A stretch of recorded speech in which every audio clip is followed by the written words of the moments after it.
As a married man or woman, you have one of the greatest gifts and one of the greatest opportunities to do good that it is possible for human beings to possess on earth.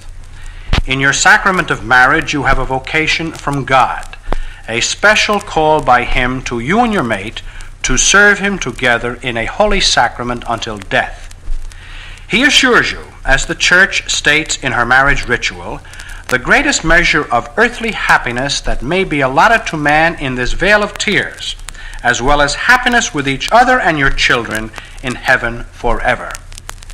Marriage is your vocation, and your vocation as a married man or woman is just as much a call by God as that to the religious life.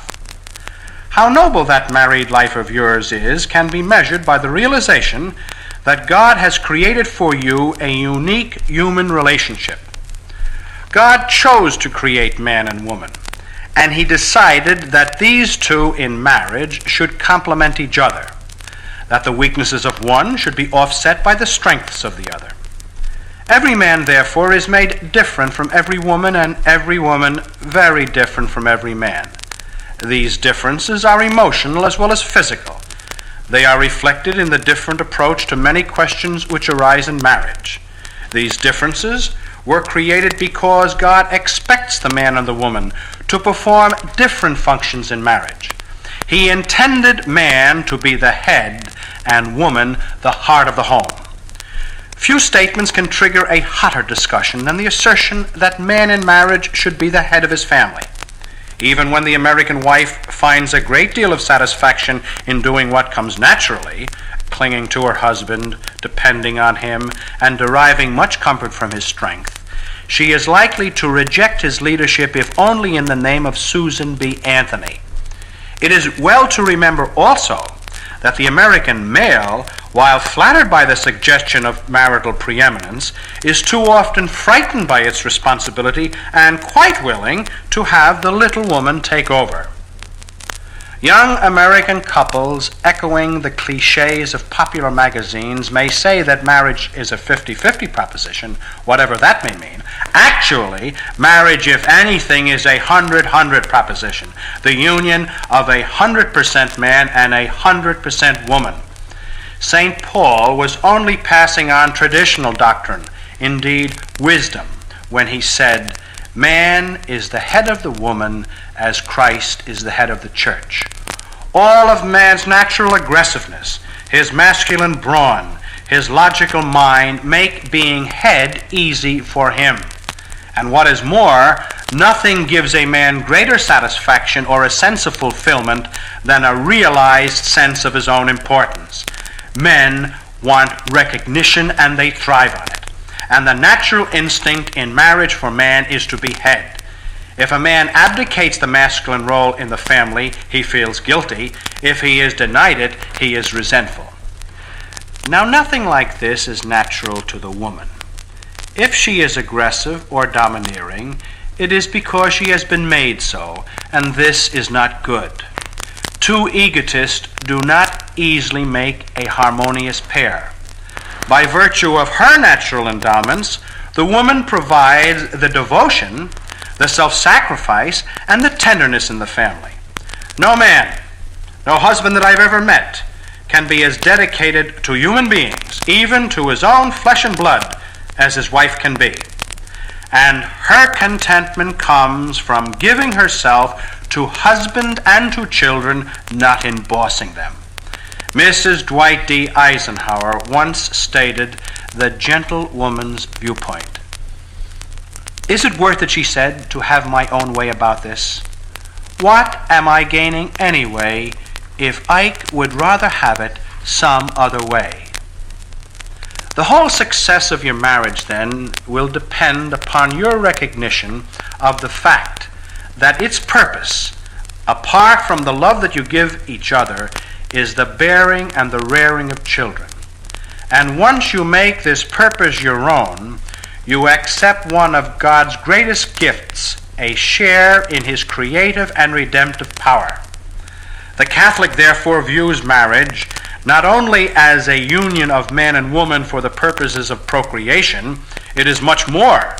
It is a partnership with God, a union with him to do his work of creation and of redemption and of sanctification on earth. Consider what the sacrament of matrimony should mean to you. No nun, no matter how holy, has ever received the sacrament of nunhood. Religious brothers and monks never had the privilege of a sacrament when they entered their state of life. The fact that you received a sacrament while these holy people did not is a visible proof of the importance of the vocation of matrimony. Because of your sacrament, Christ resides in your home as he does in the church. Of course, our blessed Lord is in the Eucharist, and the church is the temple of Christ, and you must go to the altar to make your contact with him. However, wherever you find a sacrament, you also find Christ, and you will find him, therefore, in your own home, because the Christian home is the dwelling place for Christ. Marriage is also a permanent union. Like the man called to the vocation of the priesthood, you have but one chance to succeed. Consequently, you must learn to live together harmoniously. In any marriage, there must of necessity be a long period of adjustment. You cannot expect perfect adjustment, or perfect understanding, or perfect happiness within the first 6 months, even within the first 10 years of marriage. Marriage really is a process of growth in living.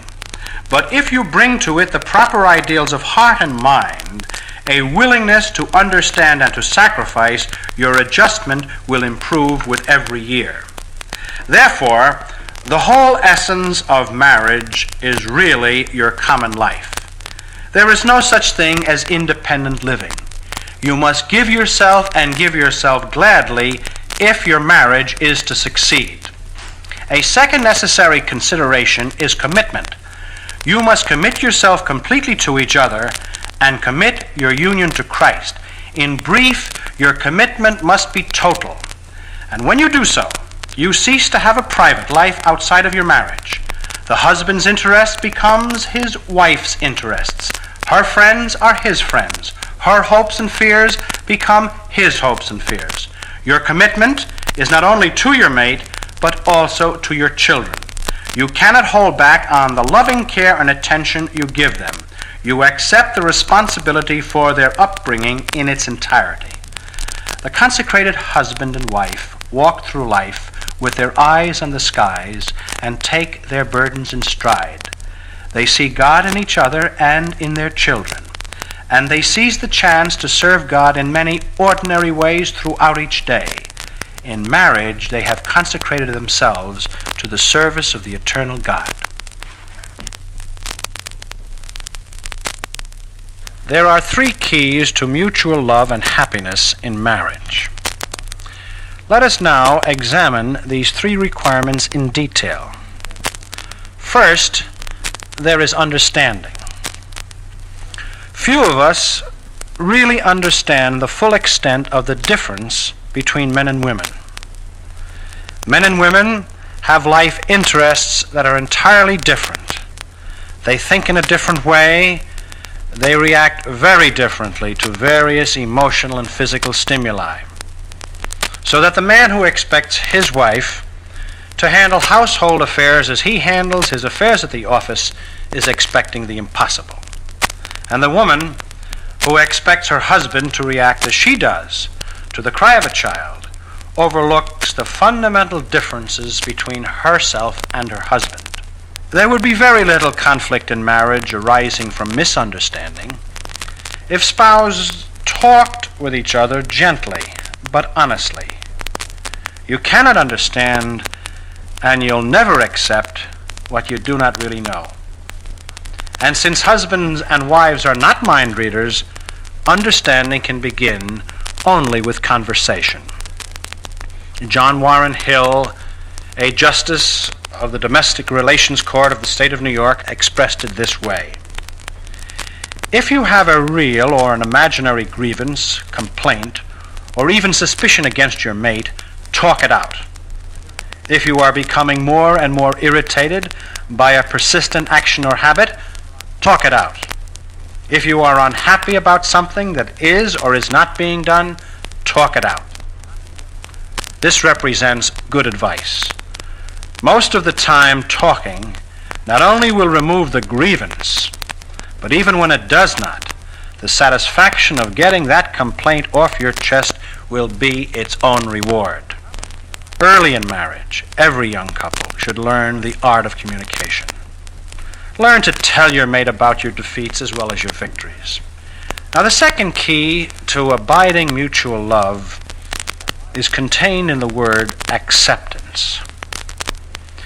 When you as a husband recognize that your wife needs to express herself emotionally and intuitively, you take a long step towards accepting her for what she is, a woman.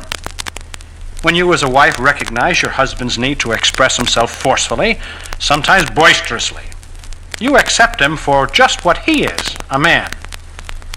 Many troubles encountered by modern couples result from a husband's unwillingness to encourage his wife to be a woman, or from the wife's unwillingness to let her man fulfill the masculine role assigned him by God. A wife must allow her husband to assume these prerogatives. A husband must encourage his wife to be feminine. In no other way can two persons of different sexes achieve their maximum potential in marriage. Acceptance of a mate, like understanding, must also be based on individual characteristics.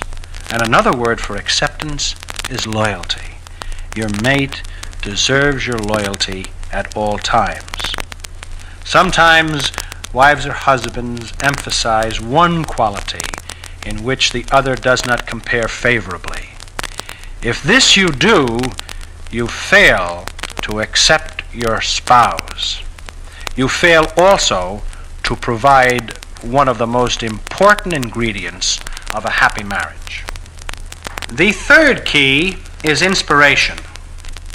Father Leo J. Kinsella, in his excellent book, The Wife Desired, declared, "I have no recollection of a single broken marriage wherein the wife was primarily to blame and at the same time an inspiration to her husband. Failure and inspiration just do not mix well. The ability to inspire her husband is a wife's best guarantee of success in marriage. Only if she fails to inspire need she be fearful for their love and the future of their marriage." So take it from me, ladies, inspiration is your love potion. Men wandered through the cold world seeking the warm eyes of inspiration, like a thirsty deer standing at a fountain of water. Not having it, they are lost souls. On finding it, they leap for joy, and the very mountain breaks forth into singing. So be kind, ladies, lest men die of hunger and thirst. Give hope and encouragement to carry on. It is so easy for you. Just be as God made you, his loveliest creatures. Even apart from Father Kinsella, we can add one final point on this whole area of inspiration, and that is to praise. Give praise. Give a continuing stream of it in both direct and subtle forms, for praise is the main tool of a good wife or a good husband. Know how to compliment. It's not so difficult. To be an inspiring husband or wife, you should learn this art. For as simple as the comment is, "You sure have a way with pies, Mom," will bring a pleased smile to her face and apply to your plate more often. So a compliment to your husband, when it's well turned out, "My, isn't Daddy handsome," will do far more to keep him out of those disreputable slacks than caustic comments ever will. We asked a Catholic physician, Dr. Bernard J. Pisani of St. Vincent's Hospital, to discuss the physical aspects of sex. Here is what he said. As we've seen, spiritual and psychological communion is essential for true enjoyment of the marital act. While the physical aspects of sex are overstressed in our society, one who listens to popular songs or sees popular movies sometimes gets the impression that only physical aspects matter. Nevertheless, it's equally wrong to minimize the importance of physical love in marriage. Since sex is God's creation, it's presumptuous for any creature to call it dirty or vulgar. Yet misunderstanding of the goodness of sex when its use conforms with God's law is the cause of many difficulties in marriage. These problems stem from the prevailing point of view of a century ago that the sex act was not nice under any circumstances. Sex was something shameful, a necessary evil that should be kept hidden from children as long as possible. Remnants of that puritanical point of view remain. Often a woman in her 20s who's ready to enter matrimony has the fixed notion taught by her parents that the act of physical love is an animal function which should be tolerated when necessary but never enjoyed. She's been warned since adolescence about the evils of sexual intercourse. Because of their own misunderstanding, her parents were unable to draw the necessary distinction between the improper use of sex outside of marriage and its proper role inside marriage. They regard God's creation as a necessary evil at best. Now, such false ideas can endanger a marriage. They prevent the true communion between husband and wife, which is the essence of married love. Sometimes the ideas are embedded so deeply that the couple is not even aware of their existence, but they may express themselves in the form of revulsion when a partner is seen unclothed or when contact is made between various parts of the body.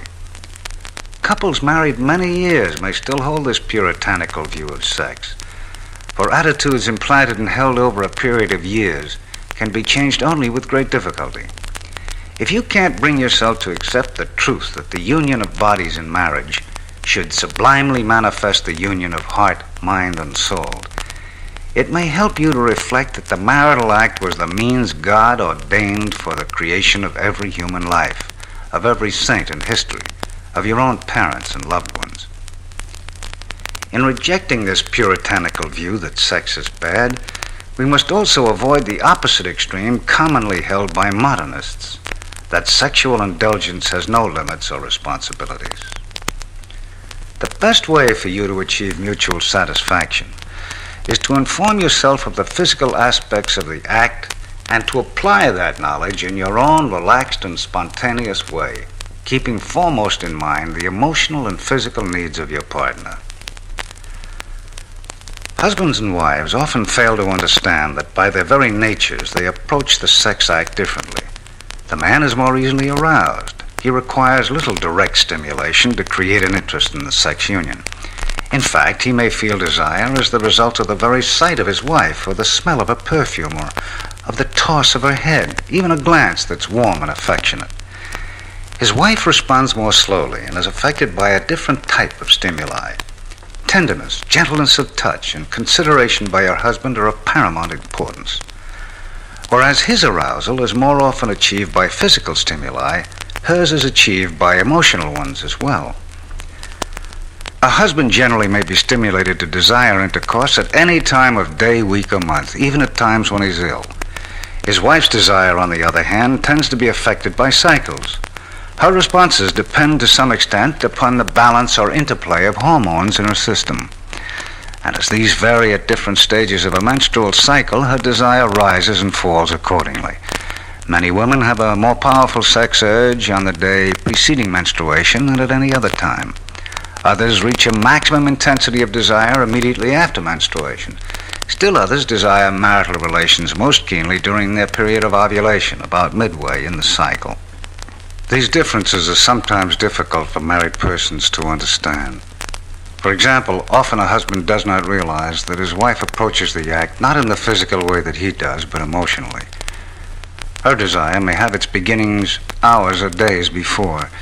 It depends upon his tenderness and kindness, not in the marriage bed alone, but in his everyday regard, care, and treatment of her. This fact explains why the husband who is discourteous or inconsiderate at other times may fail to evoke interest when he tries to initiate the marital act. A wife who recognizes these basic differences will not conclude that her husband is lascivious because his desire is aroused at the mere sight of her at night. Nor will the husband conclude that his wife doesn't care for him because she does not show enthusiasm for intimate love when she has housework to do or is concerned about a sick child. A husband's climax to the marital act varies markedly from his wife's. He usually can reach an orgasm, the climax of his sexual urge, with little difficulty, sometimes within a minute or two. A wife generally requires a much longer period of time, often 5 or 6 times longer. Her climax is seldom, if ever, so definite.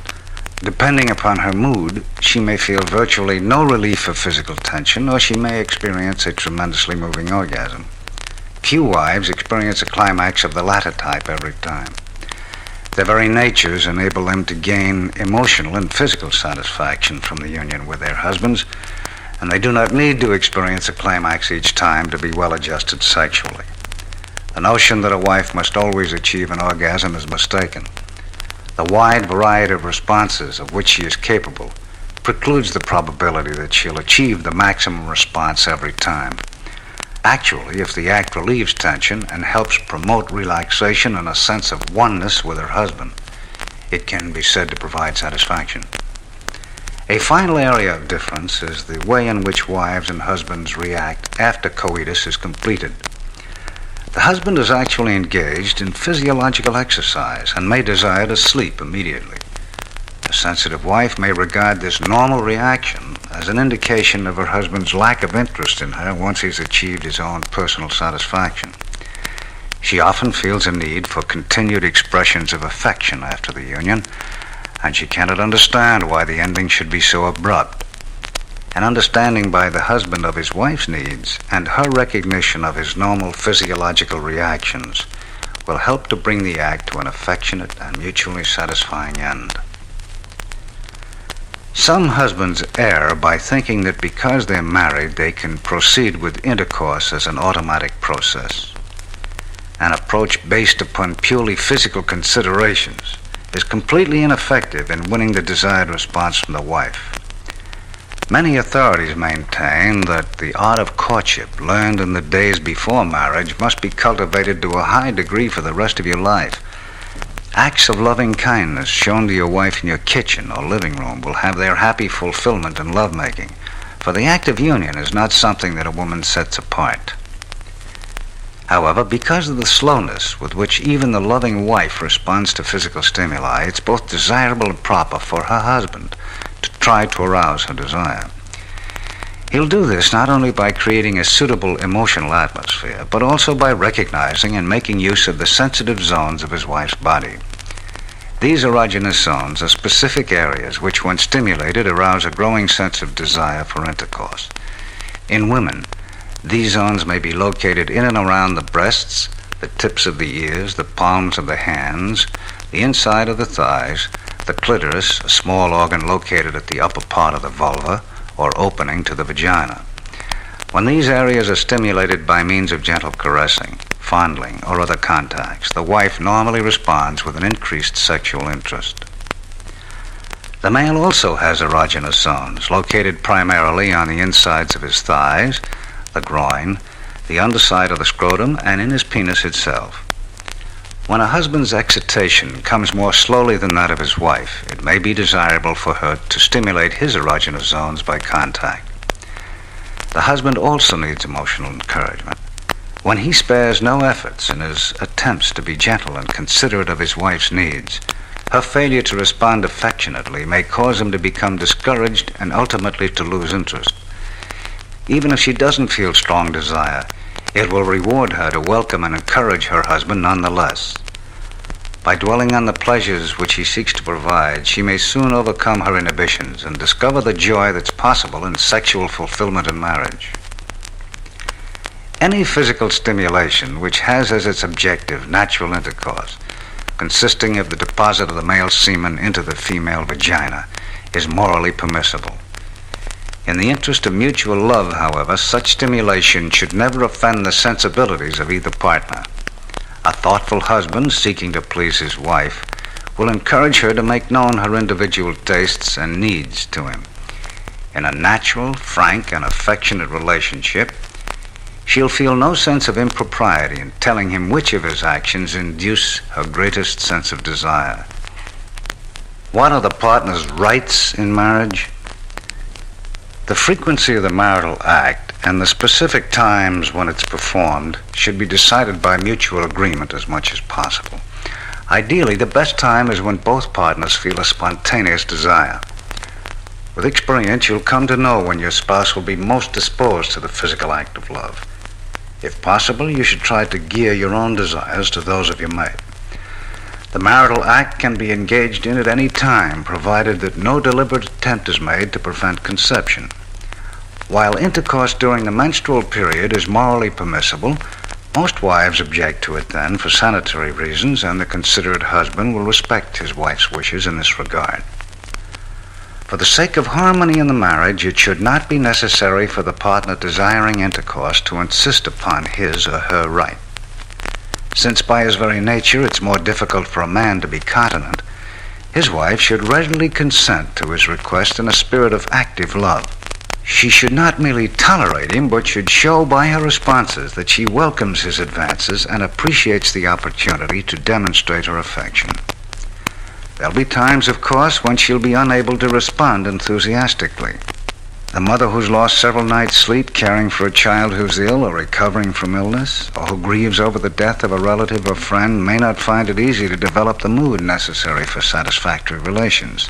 The considerate husband will recognize these conditions and will not force himself upon her. What about the causes of frigidity? Popular magazines make much of the problem of the frigid wife. If a wife fails to experience any physical or emotional release as a result of intercourse, perhaps one or several of the following factors are present. Sometimes the wife may expect too much from sex. As we've seen, the patterns of an individual woman's responses vary greatly and depend upon many physical and emotional conditions. The wife who expects complete satisfaction every time, or even a high percentage of the time, is often setting her expectations too high. She may be inhibited by early training from letting herself participate fully and enthusiastically in the marriage act. She should, of course, rid her mind of the notion that sex in marriage carries any connotations as sin. There is also the possibility that, consciously or otherwise, she fears having children as a result of intercourse. A third cause may lie in basic conflicts with her husband, which make her emotionally incapable of enjoying intimate relations.